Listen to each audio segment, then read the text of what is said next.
Aurora dërre kushtrimi, fillimi i një zemre, në shtëpinë e Big Brotherit asgjë nuk lind pa pritur, edhe kur duket ashtu. Çdo shikim zmadhohet, çdo fjalë merr peshë tjetër, dhe ndjenjat rriten më shpejt se jashtë. Aurora dhe kushtrimi e kishin kuptuar këtë pa e pranuar me zë. Prej ditësh silleshin rreth njëri tjetrit si dy njerëz që dinë diçka, por kanë frikë ta prekin. Mbrëmjen kur gjithçka ndryshoi, shtëpia ishte e qetë. Banorët ishin shpërndar nëpër dhoma, dikush gatuante, dikush debatonte për gjëra të vogla. Aurora rrinte në obor, ulur mbi koltukun me jastëk të bardhë. Flokët i binin mbi supe dhe drita e zbethë e bënte të dukej më e brishtë se zakonisht.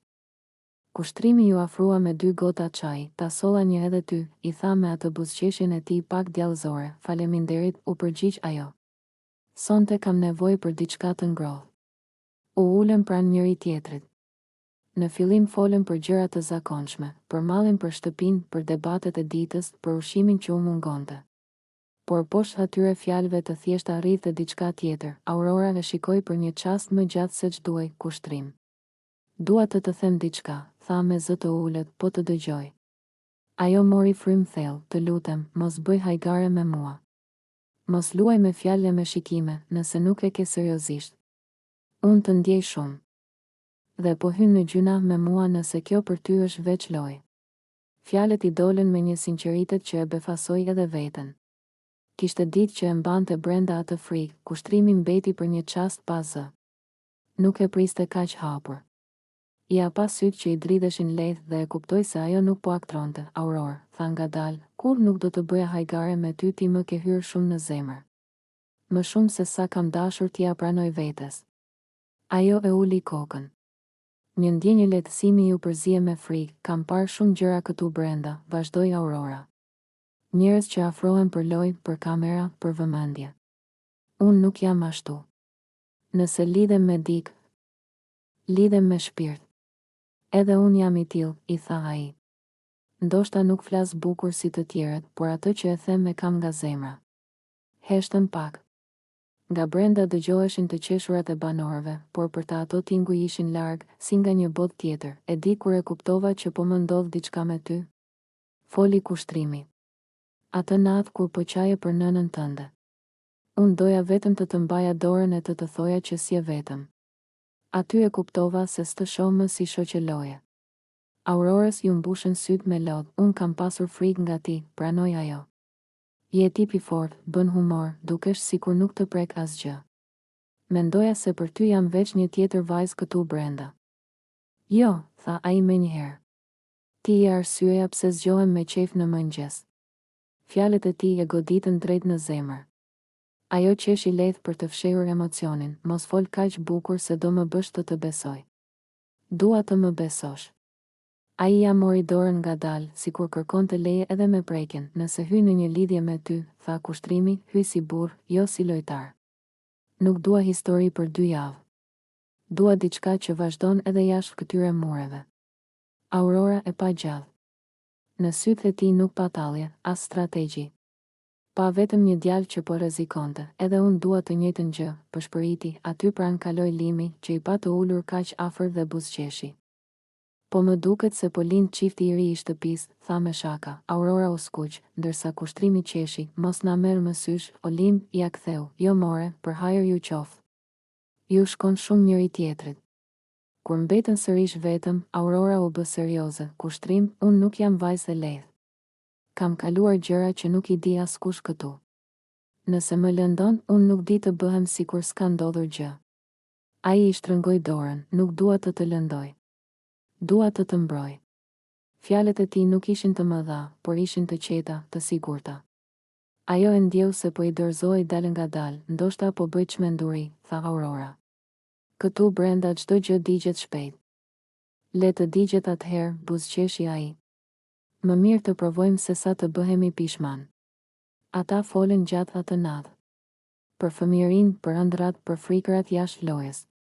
Aurora i tregoi se kishte frikë të dashuronte gabim. Kushtrimi i tregoi se kishte frikë të mos mjaftonte për dikë. Sa më shumë flisnin, aq më pak dukeshin si 2 banorë të një reality show dhe më shumë si 2 njerëz që ishin gjetur rastësisht në vendin e gabuar, por në kohën e duhur. Në një moment ajo u mbështet lehtë mbi shpatullën e tij. Nëse nesër pendohesh, ma thuaj drejt, përshpëriti, kur i u përgjigj ai. Ti më ke hyrë shumë në zemër, Aurora. Kamerat i filmonin, por ata pothuaj i kishin harruar. Për herë të parë loja nuk kishte rëndësi. Rëndësi kishte vetëm ndjesia që po lindte mes tyre, e brisht por e vërtet. Kur banorët e tjerë dolën në obor dhe i pan kaq afër, filluan ngacmimet, na doli çifti i ri. Kushtrim, na e more Aurorën. Ajo qeshi, por nuk u largua prej tij. Përkundrazi, ja shtrëngoi dorën më fort. Aty, në dritat e shtëpisë më të famshme në Kosovë, u vulos diçka që askush se kishte parashikuar. Një lidhje që nuk lindi nga strategjia, por nga dy zemra që gjetën guximin të flisnin. Aurora e dinte se rruga përpara do të ishte e vështirë. Kamera, xhelozi. Mendimet të publikut. Por për herë të parë nuk ndihej vetëm dhe kushtrimi, duke e parë në sy, e kuptoi se nuk kishte hyrë thjesht në një lojë televizive, kishte hyrë në një histori dashurie që sapo kishte filluar. Arditi e kishte mbajtur brenda vetes prej ditësh atë që ndjente. Në shtëpinë e Big Brotherit çdo gjë dukej më e zmadhuar, shurmat, debatet, qeshjet, por sidomos ndjenjat. Mes gjithë atij kaosi, për të ekzistonte vetëm një qetësi, Hygerta. Vajza që fliste pak, që nuk kërkonte të ishte në qendër, por që çuditërisht bëhej qendra e botës së tij. Atë mbrëmje ai vendosi të mos ikte më nga vetja. Hygerta ishte ulur në divanin pranë pishinës. Dritat e zbehta i binin mbi fytyrë dhe e bënin të dukej edhe më e butë se zakonisht. Po pinte një çaj dhe shikonte ujin, sikur brenda tij kërkonte përgjigje për mendimet e saj. Arditi u afrua me hapa të ngadalë. Zemra i rrite aq fort sa kishte frikë se do ta dëgjonin mikrofonat. A mund të ulem pak me ty? E pyeti, sigurisht, i tha ajo me një buzëqeshje të lehtë, për disa çaste nuk folën. Heshtja mes tyre nuk ishte e sikletshme, por e mbushur me gjëra të pathëna. Arditi luante me gishtat, kërkonte fjalinë e parë, atë që do të hapte derën e gjithë të tjerave. Hygert. Kam kohë që dua të flas me ty, ajo ktheu kokën nga ai me një shikim të qetë, por kureshtar, që kur kam hyrë në këtë shtëpi, vazhdoi ai, mes gjithë njerëzve, mes gjithë shurmës, un kam parë vetëm ty, ndoshta tingëllon klishe, por kështu është. E kam kuptuar që ndjej shumë për ty. Hygerta mbeti pa fjalë. Nuk e priste kaq drejt për drejt. U përpoq të buzëqeshte për ta fshehur emocionin, Ardit. Se di çfarë të them.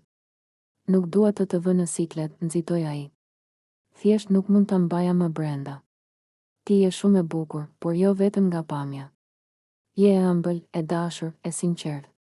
Mënyra si flet, si sillesh me të tjerët. Më ka bërë të shoh ndryshe nga të gjitha. Ajo uli syt. Fjalët e tij i preknin një vend të brisht. E di që këtu brenda gjërat duken më të forta, tha Hygerta. Njerëzit ngatërojnë emocionin e lojës me ndjenjat e vërteta. Arditi tundi kokën, edhe unë e kam menduar këtë. Por ajo që ndjej për ty nuk më ka ardhur nga vetmia. Më ka ardhur nga ti, nga mënyra si qesh pa zhurmë, si nuk përgojon askënd, si qëndron me këmbë në tokë kur të tjerët humbasin.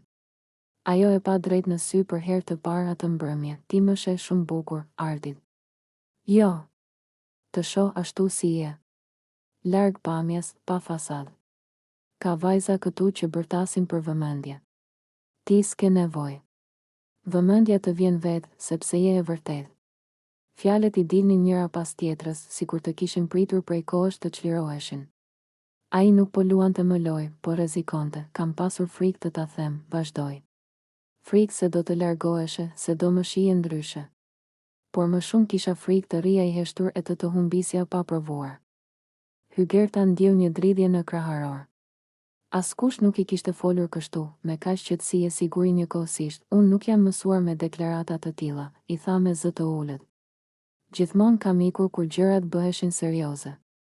Unë s'po të kërkoj të më duash sot, tha Arditi. As nesër. Dua vetëm të më njohësh, jo si banor shtëpie, por si djalin që të sheh vërtet. Një fllad i lehtë kaloi mbi pishinë. Nga larg dëgjoheshin zërat e banorëve të tjerë, por ata të dy ishin në një botë tjetër. E di çfarë më pëlqente ti? Vazhdoi ai. Që je e fortë pa bërtitur. Që s'ke nevojë të ulesh askënd për t'u ngritur vetë. Kur të shoh, Më duket si kur jashtë këtyre mureve ekziston një jetë normale ku unë dua të jem me ty, Hygertës ju mbushën syt me lot të vegjël, po më frikson pak, pranoi ajo, dashuria gjithmonë frikson, buzëqeshi ai, ajo heshti gjallë. Në mendje i kaluan ditët e para në shtëpi, bisedat me Arditin në kuzhinë, mënyra si ai e mbronte kur dikush e sulmonte, si i sillte çajin pa ja kërkuar, ndoshta edhe unë kam ndier diçka, tha më në fund. Por e kam mbyllur brenda, nga frika se mos ishte vetëm iluzion. Le ta zbulojmë bashkë nëse është iluzion apo jo, ju përgjigj ai, ajo buzëqeshi me droj, ti je djalë shumë i mirë, Ardit. Dhe këtu brenda mirësia keq kuptohet shpesh. Unë dua të jem i mirë vetëm me ty, i tha ai pa menduar. Hygerta qeshi lehtë, një e qeshur e brish që ati ju duk si përgjigja më e bukur, mos më vendos në pjedestal, tha ajo. Jam plot gabime. Edhe unë. Prandaj mendoj se mund të kuptohemi. Për një çast duart e tyre u prekën pa dashje. Asnjëri nuk u tërhoq. Prekja ishte e thjeshtë, por mbante më shumë kuptim se shumë fjalë, nuk dua të nxitohem, foli Hygerta. Por dua të njoh jashtë lojës, jashtë presionit. Kaq më mjafton, tha Arditi. Të di që nuk jam vetëm në këtë që ndjej. Ajo e pa me një butësi që se kishte treguar kur para kamerave. Faleminderit që pate guximin të flisje. Faleminderit që më dëgjove. Nga brenda shtëpis dikush i thiri për darkë, por asnjëri nuk lëvizi menjëherë. Donin ta zgjatnin atë çast, sikur koha të mos ekzistonte. Në sytë e Arditit u lexua lehtësim. Barën që kishte mbajtur ditë të tëra më në fund e kishte lënë në duart e saj. Nuk e dinte çfarë do të sillte e nesërmja, dashuri, refuzim, apo një histori e bukur e ngadalë. Por për herë të parë ndjej i vërtet, Hygerta u ngrit e para, eja brenda, i tha. Sonte dua të ulesh pranë meje. Ai buzëqeshi si fëmijë, dhe ndërsa hynin drejt dritave të shtëpisë, mes kamerave e zhurmës, mes lojës dhe realitetit, diçka e re kishte lindur, diçka që nuk ishte më pjesë e strategjisë, por e zemrës. Drita e mëngjesit hynte nga xhamat e mëdhenj të shtëpisë së Big Brotherit dhe e gjithë hapësira mbante erë kafeje të sapo bërë. Banorët ende lëviznin me përtaci, me pijame e flokë të pakrehur, kur vëllai i madh dha njoftimin e parë. Banor, sot do të zhvillohet sfida e buxhetit. Loja kërkon durim, shpejtësi dhe pak pislëg. Të gjithë filluan të qeshnin. Eliona, vajza më e bukur e shtëpisë, me sytë e mëdhenj dhe buzët e buta që i kishin dhënë nofkën gojë ëmbla, u ul në divan pranë Benitës. Kam ndjesinë që kjo lojë është bërë për mua, tha ajo me vetbesim, askush nuk e dinte ende çfarë i priste. Në obor u vendosën 2 tavolina të gjata. Mbi njërin ishte një tepsi e madhe plot me makarona të përziera me salcë domatesh, të kuqe flak. Në anën tjetër një tepsi e pastër bosh, detyra ishte e çuditshme, makarona duhet të transferoheshin nga tepsia me salcë te ajo e pastra, vetëm me gojë, pa përdorur duart. Banorët shpërthyen në britma e të qeshura. Çfarë loje është kjo, more? Tha Ardi, unë s'fut fytyrën në salcë për asnjë lek, u ankua dikush tjetër, por Eliona u ngrit e para, unë hyj. Buxheti i shtëpisë ka nevojë për mua. Minutat e para, ora imagjinare e lojës filloi. Kamera u fokusua te fytyra e saj e pastër, flokët e lidhur bisht, syt plot vendosmëri. Ajo u përkul mbi tepsi, mori frym thellë dhe futi buzët në makaronat e lagura me salcë. Banorët shpërthyen, jepi Elion. Ti je luanesha jon. Salca i preku faqet, por ajo nuk u tërhoq. Me dhëmb kapi disa makarona dhe me kujdes i hodhi në tepsinë e pastër. Njolla të kuqe i ran mbi mjekër, por buzëqeshja nuk ju zhduk, goja e ëmbël spyet për pislëk. Bërtiti lumbardhi nga ana tjetër, tensioni rritet, pas 10 minutash gara u bë serioze. Të tjerët provuan, por shumica dorëzoheshin shpejt. Disa qeshnin aq shumë sa nuk arrinin të mbanin asnjë makarona në gojë. Eliona, përkundrazi, dukej sikur e kishte gjetur teknikën e saj, merrte frym nga hunda. I kapte makaronat me maj buzësh dhe i lëshonte me kujdes. Lëvizjet e saj dukeshin pothuaj elegante edhe mes gjithë atij rrëmuje. Benita e shikonte me admirim. Kjo vajzë ka lindur për kamera, tha ajo. Ardi, që ishte rival në lojë, u përpoq ta sfidonte. Mos u dorëzo, bukuri, se po të lë pas. Provoje, i u përgjigj Eliona pa e ngritur kokën. Momenti vendimtar, rreth minutës së 25, tepsia e pastër e Elionës ishte gjysmë e mbushur. Banorët e tjerë kishin shumë më pak. Vëllai i madh njoftoi, kanë mbetur edhe 10 minuta. Zemrat filluan të rrihnin fort. Buxheti javor varet nga kjo sfidë, ushqimi, cigaret, ëmbëlsirat, gjithçka. Eliona ndjeu lodhje në nofulla, por nuk u ndal. Salca i pikonte në qaf, duart i kishte të lidhura pas shpine sipas rregullit dhe dukej si një luftare e vërtet, për nënën time po e bëj, pëshpëriti me vete.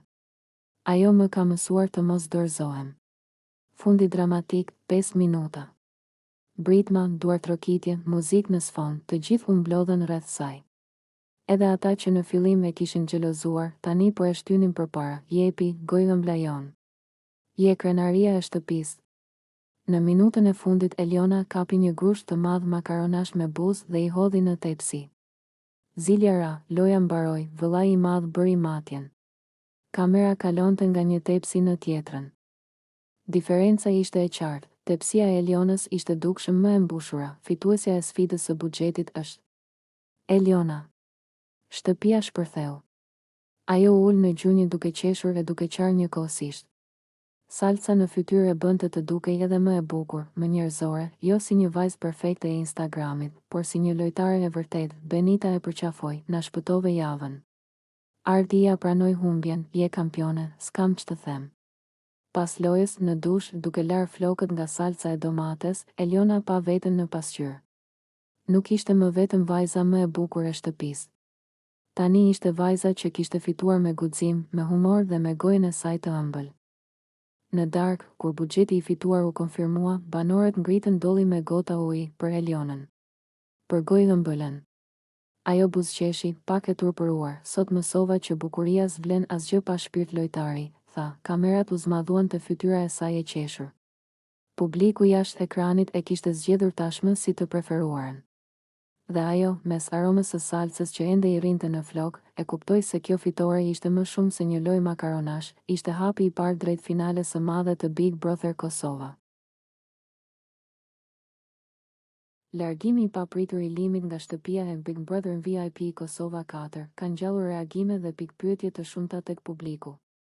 Vetëm pak pas daljes, ish banori ka bërë reagimin e tij të parë publik, duke hedhur dritë mbi arsyet që çuan në ndërprerjen e garës. Sipas Limit, largimi i tij nuk ka qenë një vendim i momentit, por pasojë e një marrëveshjeje të paracaktuar me produksionin, e cila ishte vendosur që përpara nisjes së formatit. Ai ka bërë të ditur se gjithçka u aktivizua pas një telefonate specifike, e cila kishte të bënte me një çështje strikte personale. Limi ka sqaruar se kishte lënë udhëzime të qarta për stafin drejtues. Nëse do të merrte një telefonat të tillë, ai duhej të largohej menjëherë nga shtëpia. Ky, sipas tij, ishte i vetmi kusht që kishte vendosur për pjesëmarrjen në këtë format dhe që u respektua në momentin kur situata ndodhi. Duhet ta marr siç vjen, është shprehur ai, duke theksuar se ndonse se nuk është një person që dorëzohet lehtë, rrethanat personale ishin të pashmangshme. Ai shtoi se rrugëtimi i tij në shtëpi duhet të ndalej aty, pavarësisht dëshirës për të vazhduar lojën. Në përfundim të deklaratës, Limi la të kuptohet se arsyeja madhore e largimit lidhet me jetën jashtë shtëpisë, duke përfunduar me fjalët, por çka të bëjmë, kjo është jeta.